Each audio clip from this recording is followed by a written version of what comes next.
नमस्कार, मैं हूं बीके सिंह और बीके लाइव टीच में स्वागत है। सहारा रिफंड पोर्टल की पिछले एक साल की गतिविधियां तथा केंद्रीय गृह एवं सहकारिता मंत्री माननीय अमित शाह जी की सहारा निवेशकों के भुगतान हेतु जो पिछले एक साल में उन्होंने बयान दिए हैं, उसका तुलनात्मक अध्ययन किया जाए तो उससे क्या निष्कर्ष निकल करके आता है। क्या एक बार फिर से सहारा कार्यालय से ही भुगतान प्राप्त करने की ओर इशारा किया जा रहा है? ऐसा मैं क्यों कह रहा हूं? पूरे वीडियो को अंत तक जरूर देखेंगे। इसी संदर्भ में हम चर्चा करेंगे तथा 3, 4, 5 सितंबर को जो सुनवाइयां होने वाली है माननीय सुप्रीम कोर्ट में सहारा से भी मुख्य केस का, क्या उसमें कुछ अलग आदेश आ सकता है? तमाम बिंदुओं पर हम चर्चा करेंगे। इसके लिए हम आपसे अनुरोध करेंगे कि इस वीडियो को अंत तक जरूर देखेंगे, क्योंकि आज की जो परिस्थितियां उत्पन्न हुई है वो आज आप सभी के बिल्कुल विपरीत परिस्थितियां हैं।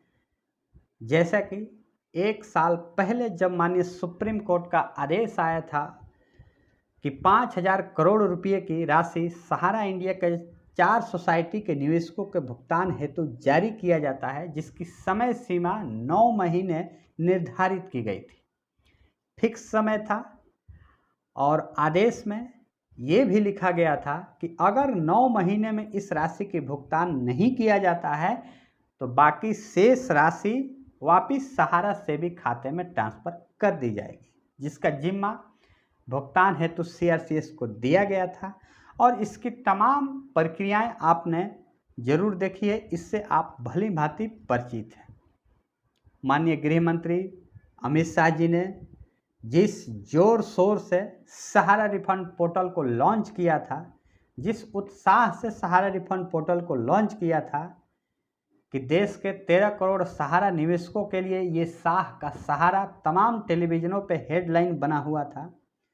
और बहुत जल्द ही सहारा रिफंड पोर्टल के आने के बाद बहुत जल्द ही 112 निवेशकों को, महज मुझे जहां तक ख्याल है कि 20 से 25 दिनों के अंदर ही 112 निवेशकों के भुगतान की खबरें भी माननीय गृह मंत्री अमित शाह जी ने दिया, खुद लाइव आ करके अपनी बातें रखी। तो ये जो तमाम एक साल की प्रक्रियाएं बीती है, लेकिन आज जिस हम परिस्थिति में हैं, 9 महीने की समय भी बीत चुका, कोई समाधान नहीं निकला। हाँ, कुछ एक निवेशकों की 10,000 रुपये की राशि जरूर आई है। हम यहाँ ये कहने से गुरेज नहीं कर रहे हैं। मैं इसलिए कुछ एक कह रहा हूँ कि जहाँ देश के करोड़ों करोड़ों निवेशक हैं, उनमें से अगर कुछ एक निवेशकों को आ जाए लाख 2 लाख, तो ये कोई संख्या नहीं है और ये कोई भुगतान नहीं है, ये नागण्य है। तो बिल्कुल स्पष्ट है कि इससे कुछ भला होने वाला नहीं है। तो आखिर अब क्या हो सकता है? आज तमाम जो आपकी राय आ रही है, जो आपकी ओपिनियन आ रही है हमारे वीडियो के कमेंट बॉक्स में, ये भी उसी ओर इशारा कर रही है कि सहारा कार्यालय से ही भुगतान संभव हो सकता है। अब उसकी निगरानी किसके तहत किया जाए, ये भविष्य की गर्त में है। लेकिन जो ओपिनियन आ रहा है, जैसे कि तमाम निवेशक बंधु जिन्होंने पिछले समय में कमेंट्स किया है हमारे चैनल पर तमाम वीडियो के ऊपर, उनमें से बहुत सारे कमेंट्स हैं जिनमें ये एक बात स्पष्ट तौर पे कहा जा रहा है कि अगर समाधान संपूर्ण हो सकता है निवेशकों का, तो सहारा कार्यालय से ही सुगमता से भुगतान मिल सकता है। जैसे मैंने अभी थोड़ा देर पहले ही कमेंट, पूरे तमाम कमेंट इस वक्त हमारे सामने है, जिसमें अब से थोड़ी देर पहले ही, महज जब ये वीडियो शूट हो रहा है 1 घंटा पहले ही, मिथिलेश कुमार जी हैं जिन्होंने स्पष्ट तौर पे लिखा है कि सहारा समूह को राष्ट्रीयकृत सहारा के ऑफिस से भुगतान किया जाएगा तो बहुत सही रहेगा और लोगों को रोजगार भी मिलेगा, क्योंकि पोर्टल फेल हो चुका है।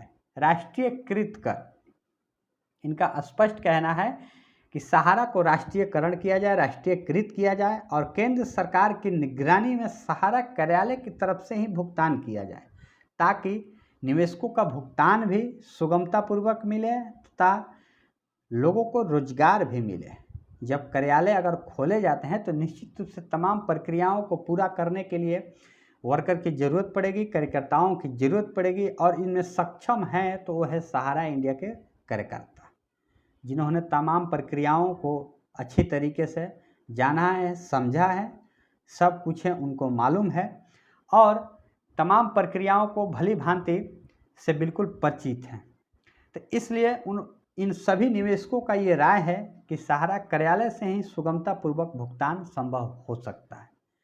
तो जिस प्रकार से सहारा रिफंड पोर्टल आया, पूरे 1 साल की गतिविधियां बिल्कुल फेलियर पोर्टल रह गई। माननीय गृह मंत्री अमित शाह जी लगातार अपने बयानों से बदलते हुए नजर आ रहे हैं। याद कीजिए, उन्होंने पहला बार जब उत्तरांचल की धरती से यह स्पष्ट कहा था कि आप CRCS को अपना आवेदन कीजिए, आवेदन अप्रूव होने के बाद 3 से 4 महीनों में भुगतान आपके खाते में ट्रांसफ़र कर दिए जाएंगे। पहले ब्याज नहीं मिलता था, अब आप आवेदन करें, आपका भुगतान आपके खाते में। पहले ब्याज नहीं मिलता था मतलब अब मिलेगा। उन्होंने तो स्पष्ट तो नहीं कहा था कि आज तक का आपको भुगतान दिया जाएगा, लेकिन उन्होंने ये स्पष्ट कहा था। वो आज भी आप उस बयान को जाकर के सुन सकते हैं, वो हमारे चैनल पर उपलब्ध है कि पहले ब्याज नहीं दिया जाता था, लेकिन आज आप आवेदन कीजिए, 3 से 4 महीनों में भुगतान आपके खाते में ट्रांसफ़र कर दी जाएगी। क्या हुआ? 3 से 4 महीना तो छोड़िए, सालों से ज़्यादा हो गया। तमाम प्रक्रियाएं भी आई, लेकिन सब कुछ टाएं टाएं फिस होकर के रह गया है। अब ये पिछले 1 साल की जो समय निकला है, जो पीड़ादायक समय है, कई परिस्थितियों से हमने सामना किया है।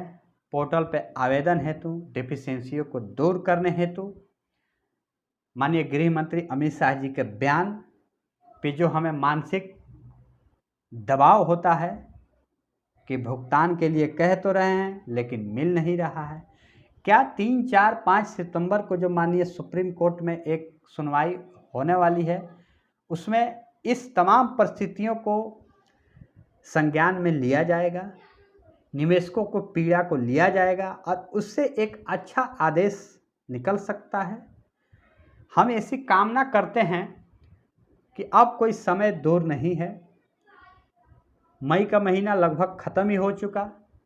अंतिम दिन 30 तारीख है, कल 31 मई है। उसके बाद जून, जुलाई, अगस्त, सितंबर की पहले ही वीक में ये सुनवाई है।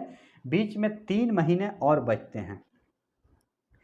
इस 3 महीनों में क्या कुछ संभव हो सकता है? सहारा रिफंड पोर्टल पे क्या कुछ गतिविधियां परिवर्तन ले सकती है? हम तो कह तो नहीं सकते हैं, लेकिन पिछले 1 साल का ट्रैक रिकॉर्ड अगर हम देखें तो अगले 3 महीने में भी कुछ नहीं होने वाला है। तो जिस सुप्रीम कोर्ट के आदेश के बाद सहारा रिफंड पोर्टल आया, क्या उसी सुप्रीम कोर्ट में जब एक बार फिर से इस मामले को सुना जाएगा तो इस पूरी प्रक्रिया को संज्ञान में लिया जाएगा? हम उम्मीद करते हैं कि माननीय सुप्रीम कोर्ट इस पूरे 1 साल की भुगतान की प्रक्रिया को अपने संज्ञान में जरूर लें, किसी भी अंतिम निर्णय पर पहुंचने से पहले। ये बेहद ज़रूरी है, ताकि अगर कोई आदेश आता है तो वह आदेश भी निवेशकों के हित में होना चाहिए, न कि निवेशकों के हित के विपरीत। आदेश तो 29 मार्च 2023 को भी माननीय सुप्रीम कोर्ट का आया था, लेकिन आगे चल कर उस आदेश का कोई भी परिणाम निकलता हुआ नजर नहीं आ रहा है आज अभी तक। तो अब अगर सुप्रीम कोर्ट का आदेश आता भी है 3, 4, 5 सितंबरों की सुनवाई में, तो आदेश वैसा होना चाहिए कि निवेशकों का भुगतान मिले, न कि एक प्रक्रिया। हाँ, आधिकारिक प्रक्रिया के तहत ही भुगतान संभव है, लेकिन प्रक्रिया वैसी मिलनी चाहिए कि निवेशक आसानी से अपना पैसा प्राप्त कर सके, भुगतान उनके खाते में जा सके। क्योंकि देश के 13 करोड़ सहारा निवेशक पीड़ित है, उनके जीवन की गाढ़ी कमाई इसमें निवेश है। आज जिस परिस्थितियों से लोग गुजर रहे हैं, हमने पिछले अपने वीडियो में तमाम कमेंट्स जो देखे हैं, पढ़ने के बाद कभी कभी हमारी भी दिल रो उठती है कि आखिरकार हम इस देश में, इस देश की लोकतांत्रिक व्यवस्था में जी रहे हैं, लेकिन इसी देश की आम जनता जो कि एक 13 करोड़ निवेशक के तौर पे माना जाता है, हो सकता है इससे कुछ कम भी हो सकता है, लेकिन अगर करोड़ों की संख्या में निवेशक हैं तो आखिर इस देश का सिस्टम, इस देश की सरकार क्यों नहीं इसको तत्काल संज्ञान में लेकर के संपूर्ण समाधान करे, ताकि इस देश की जनता अपनी इस आर्थिक रूपी लड़ाई से बाहर निकल सके। ज़रूरत इस बात की है कि कुछ आसान प्रक्रियाएं अपनाई जाए, आसान रास्ते अपनाए जाएं, क्योंकि हमने जिस आसानी से पैसा इस सरकार द्वारा दिए गए लाइसेंस धारक कंपनी में निवेश किया है, उसी आसान प्रक्रिया के तहत निवेशक आज भुगतान भी पाना चाहते हैं, कि न कि विभिन्न प्रकार की वेरिफिकेशन की प्रक्रिया।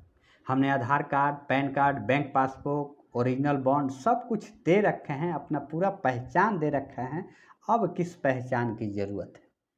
तो अब 3, 4, 5 सितंबर को जो सुनवाइयाँ होने वाली है, हम माननीय सुप्रीम कोर्ट से आग्रह करेंगे कि इस पूरे 1 साल की जो प्रक्रियाएं हुई है, जो गतिविधियां हुई है, जो समय निकला है, उसको संज्ञान में लेते हुए कुछ ऐसा आदेश जारी करें जिससे निवेशकों को रिलीफ मिले, सहायता मिले, उनकी भुगतान राशि उनके खाते में पहुंचे। इसीलिए मैंने पहले भी कहा कि ये 1 साल की जो प्रक्रिया है, एक बार फिर से सहारा निवेशकों के भुगतान के लिए सहारा कार्यालय की तरफ ही इशारा कर रही है, जहां से सुगमतापूर्वक भुगतान संभव हो सकता है। अब ये भविष्य की गर्त में है, हम उम्मीद कर सकते हैं, आवाज़ उठा सकते हैं, अपनी राय रख सकते हैं, लेकिन इस देश के सर्वोच्च न्यायालय हैं, जिनके सिर्फ एक आदेश से वो सब कुछ संभव हो सकता है, जिसकी आज हम कल्पना कर रहे हैं। मुझे उम्मीद है कि माननीय सुप्रीम कोर्ट बहुत जल्द ही इस तमाम गतिविधियों को संज्ञान में रखते हुए एक अच्छा आदेश देगी, एक अच्छा फैसला देगी, जिससे निवेशकों का भुगतान राशि उनके खाते में पहुंच जाए। मिलेंगे एक और नई वीडियो के साथ, तब तक के लिए जय हिंद।